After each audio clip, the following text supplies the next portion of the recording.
بسم اللہ الرحمن الرحیم۔ السلام علیکم۔ حضرت جنید بغدادی رحمۃ اللہ علیہ اور ایک حسین عورت کا قصہ۔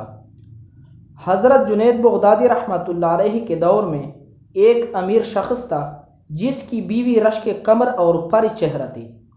اس عورت کو اپنے حسن پر بڑا ناز تھا۔ ایک مرتبہ بناؤ سنگار کرتے ہوئے اس نے ناز نخرے سے اپنے خاوند کو کہا کہ کوئی شخص ایسا نہیں جو مجھے دیکھے اور میری تمنا کرے۔ خاوند نے کہا، مجھے امید ہے کہ جنید بغدادی رحمۃ اللہ علیہ کو تیری پرواہ بھی نہیں ہوگی۔ بیوی نے کہا کہ مجھے اجازت ہو تو جنید بغدادی کو آزما لیتی ہوں۔ یہ کون سا مشکل کام ہے، یہی گھوڑا اور یہی گھوڑے کا میدان، دیکھ لیتی ہوں جنید بغدادی رحمۃ اللہ علیہ کتنے پانی میں ہے۔ خاوند نے اجازت دے دی۔ وہ عورت بن سنوار کر جنید بغدادی رحمۃ اللہ علیہ کے پاس آئی اور ایک مسئلہ پوچھنے کے بہانے چہرے سے نقاب کھول لیا۔ جنید بغدادی رحمۃ اللہ علیہ کی نظر پڑی تو انہوں نے زور سے اللہ کے نام کی ضرب لگائی۔ اس عورت کے دل میں یہ نام پیوست ہو گیا۔